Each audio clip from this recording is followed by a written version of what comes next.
And welcome to the pregame show here. We are hard to believe, Coach, that we are, after the game tonight, we'll be halfway through the regular season. It is. It all goes by so fast. Once you start, it goes by so fast. It goes by too fast. It does. It sure does, because I was talking, I think, just a week or so ago with – you don't have many seniors, but one of the seniors, I think it was Isaiah Brown, and told him that you better enjoy your senior year because it'll go by quick. That's right. All right, let's go back to the game last week against Union County. That was a game where I think the biggest opponent you had in that game was pretty much yourself starting the game out. Had a lot of things go against you. A lot of adversity, turnovers, penalties, and things that just really put you in the hole right off the bat. Yeah, we did. We come out and we're so excited to play football. Sometimes we just don't quite play under control. And that's just something that we're going to have to learn to do as we mature as a team. That's something that, I'm going to have to figure out a better job, a better way to do it, to get our guys on Friday night just to, from the opening snap, just to play football. They play with so much emotion, and they play hard. They play extremely hard, which, you could see last Friday night. But like I said, we're just going to have to learn. We've talked to them about, controlled emotion, and that's just one thing that we're going to have to get better at, and that's one thing I'm going to have to do a better job of finding a way for us to get better at. And again, a lot of things that to really keep in perspective, too, that sometimes that I don't really stop and think about is you've got 15 and 16-year-old kids out there that are in key roles for your team that have never been in this situation before. Because I was, at the end of the game, when the clock's running and all, you just want to hurry up, get back to the huddle and things like that. A lot of these kids have never been through that, which I don't know in middle school and all like that. I can remember that I only think they have a clock on the field where they can see it. Do they or do that? Or that you play the games at home there, though. But we do. I used to think about that, about a lot of things that just – this is younger kids that have never experienced some of this before. It is, and not in this situation. We do it every week in practice. But there's no way to prepare them for them a Friday night trying to do it. So, it was just a situation that we're going to have to learn from and just to get better at. And, it's great to have a chance to go back and see it on film and see, what we missed, what we did, and what we need to do better. But I think it's an opportunity and it's a situation that next time we'll be better prepared for just because we've been in it. And like I said, we work on it every week, and but it's just not the same as that experience. So we'll be better at it next time. And again, like that too, a lot of when you get in the end of game situations, then you find out the hard way. Maybe they didn't understand or know what they needed to do then. But again, this was a non-conference game. It doesn't knock you out of competing for a region championship. And, again, hopefully it's something with a lot of the younger players you got that they know from now on what to do in that situation. Yeah, and they will. And, it's like I said, it's great to be able to watch film on it and see with some of our guys exactly, what we need to do better. And they will. Like I said, these guys adjust well, and they'll be better at it. And we'll all be better prepared for it. In spite of all the bad things that happened early, getting down quickly 21-0 and the things going on, I still had that feeling. And even my wife, she was my producer back in the truck watching the game and let me know how the sound and stuff was going. She said, I got a feeling Broome's going to come back and win this game. That you had that feeling all along, and you can't ask for any more. That you were 5 down, had the last possession of the game and had a chance to win it. You had one more chance to win it. Oh, well, and I was kind of the same way. Our kids had settled into the game, and I was just like you. I just felt we were going to win the football game, and like I said, we got some key stops and we made some plays on offense and. Like I explained to our guys, we go out and after the first quarter is 14-0, a few minutes in the second quarter is 20-0. We spot them 20 points, and then after that we settled in and we outscored them 27-12. So we had really one bad quarter, and it just happened to be a big one, and we just didn't quite overcome it. But our kids fought hard. They, and it's something, like I said, going into a region. I'm so glad we got to go through some of this now before we get into the region. That's why we're kicking field goals. That's what that's going to come and be a big play for us once region starts. So we're trying to get these guys as prepared as we possibly can for all these situations that's going to happen. So. Other than not winning the game, it couldn't have played out any better at the end to give us opportunity to do that and to give us, some invaluable experience, for an opportunity to win a football game. And next time we're going to win it. There you go. All right. You've been, I was going to say fortunate or not, to have played a couple of games here at home. 3 games already at home this year. But unfortunately, you've played 3 really tough teams now, so you're getting ready to go on the road for 3 weeks right now. We are. What are your thoughts on that? I know as a coach sometimes I used to like to go on the road and play because lots of times when you play at home, you've got the distractions of the kids being distracted being there and just having to hang around and kill time during the day, whereas when you play on the road, you get on the bus, you go through everything you're going to do, you go out, play, and you come home, and you don't have to worry about all the distractions of being at the school all day. Yeah, we're looking forward to playing on the road. It's I think for us right now where we are, there's our guys, like I said, they're so hyped up when we get down on the field. It's it's such an exciting environment. It's a great place to play a football game, and our kids they're so emotional getting in it. They're ready to play. But I'm looking forward to going on the road to see how our guys handle another road game. And we play well these next 3 weeks. I joked with somebody the other day, we had our next home game. We may get on the bus and ride around for an hour and a half before we come back and, drop them off and get ready to play. So, so I think these next few weeks, playing away it's going to be good for our guys to, hopefully just level our emotion and just play controlled and looking forward to, again, playing another football game, getting another opportunity to get better. On the positive side, you're undefeated on the road this year. We are. So that's something. I always right. used to look for things like that too, though. All right, let's talk a little bit about the 2 players of the week this week. Our defensive player of the week had a good game, Bryson Airwood, that we had his name called several times, but, playing the defensive end position, he's had a solid year for you this year. He has, and Bryson's a sophomore, and he's worked into that starting role, and he moves well, he's aggressive, and, he does what he's coached to do, and he makes a lot of plays because he does what he's coached to do, and it's and he's a good player. And like I said, we have him for the rest of this year and 2 more years, and he's only going to get bigger and more physical and quicker. So he's going to be a guy that's going to be exciting to watch him develop over the next couple of years.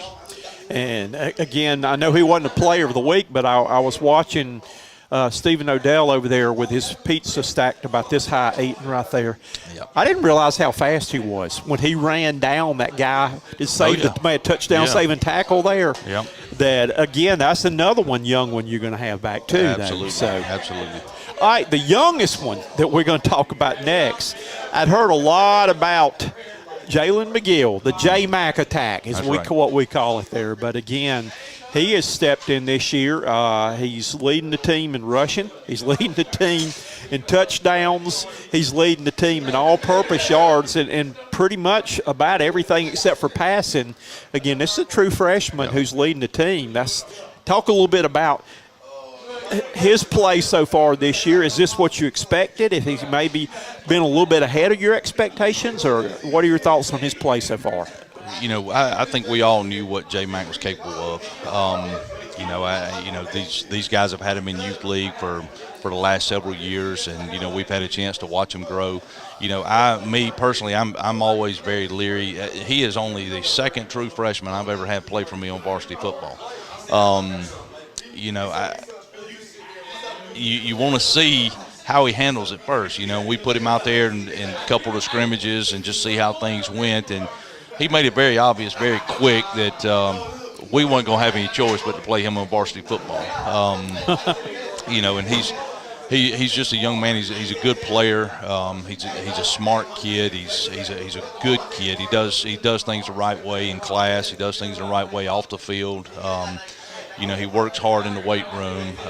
He's a young man. If he'll continue to work and he'll continue to do the things that he's capable of, it's going to be a very, very big future for him.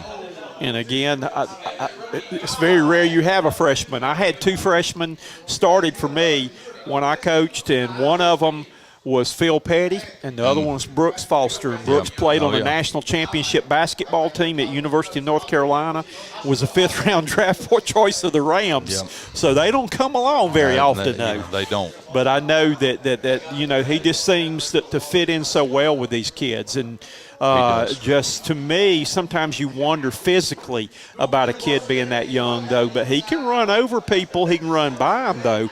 But I've been impressed with his strength and to play with the big boys. Well, he's very strong in the weight room. He's he benches 260 and he squats 375. He's just probably more than that. He's just a very well put together young man, and he's very very much beyond his years. So we're glad he's playing with us.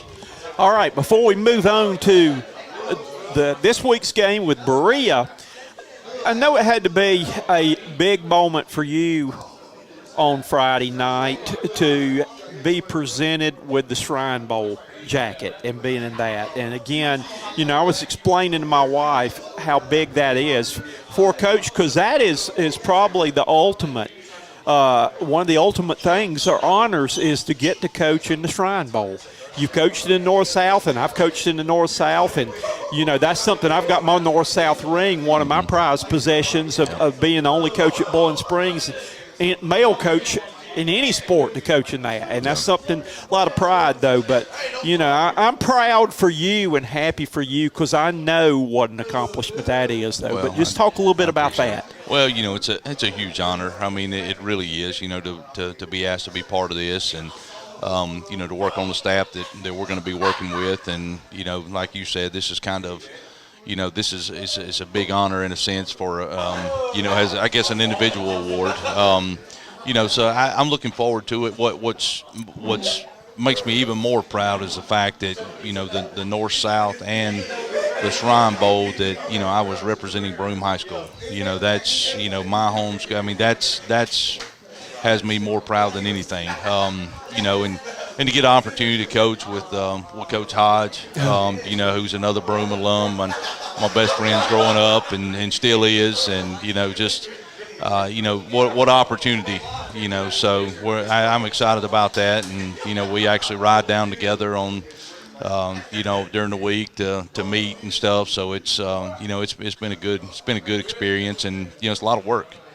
It is. So it's a lot of work. So, but like I said, it's going to be a lot of fun, and we're looking forward to it. Well, again, congratulations on that. That's one of the ultimate honors you can get for coaching in the state of South Carolina, is get that opportunity, and I think you're very deserving of that opportunity too.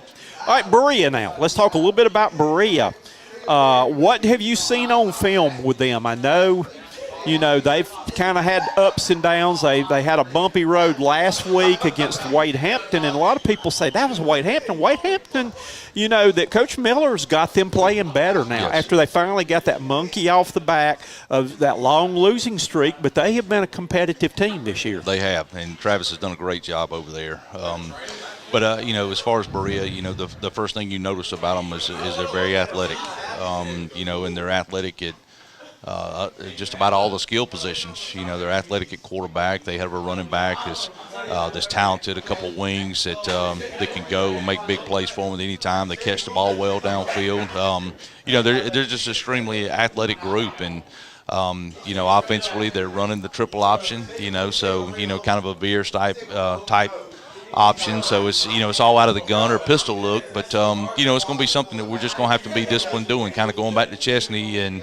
Similar to defending it, a little bit different style, but similar to defending it. We're just going to have to play assignment football and make sure our guys are in position and make the tackle when we get a chance to get there.